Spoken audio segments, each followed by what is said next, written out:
How to fix Google Chrome not opening up on Windows 10 and 11. Well, hello everyone, welcome to the channel. First things first, you want to close your Google Chrome if the tab is still running. Then you want to go ahead and proceed and open up Task Manager. Head over to Start menu, searching for Task Manager and open it up. Once you open it up, you want to find Chrome here and you want to right click on it and you want to close it. So you want to right click and end task. Do it for if any other Chrome is opened up here. Now, once you have done so, the next step is to proceed to update your Google Chrome. So you want to update the Google Chrome if there is an update available. However, if you are unable to update, then what you can do is you want to simply go ahead and uninstall it.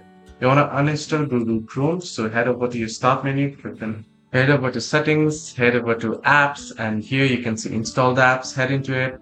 And now you want to search for Chrome and right click on it and uninstall it. Then you can proceed and use any other browser to simply install it back again, or you can install it from your Microsoft Store as well. Hope this video helped you. Do like and subscribe.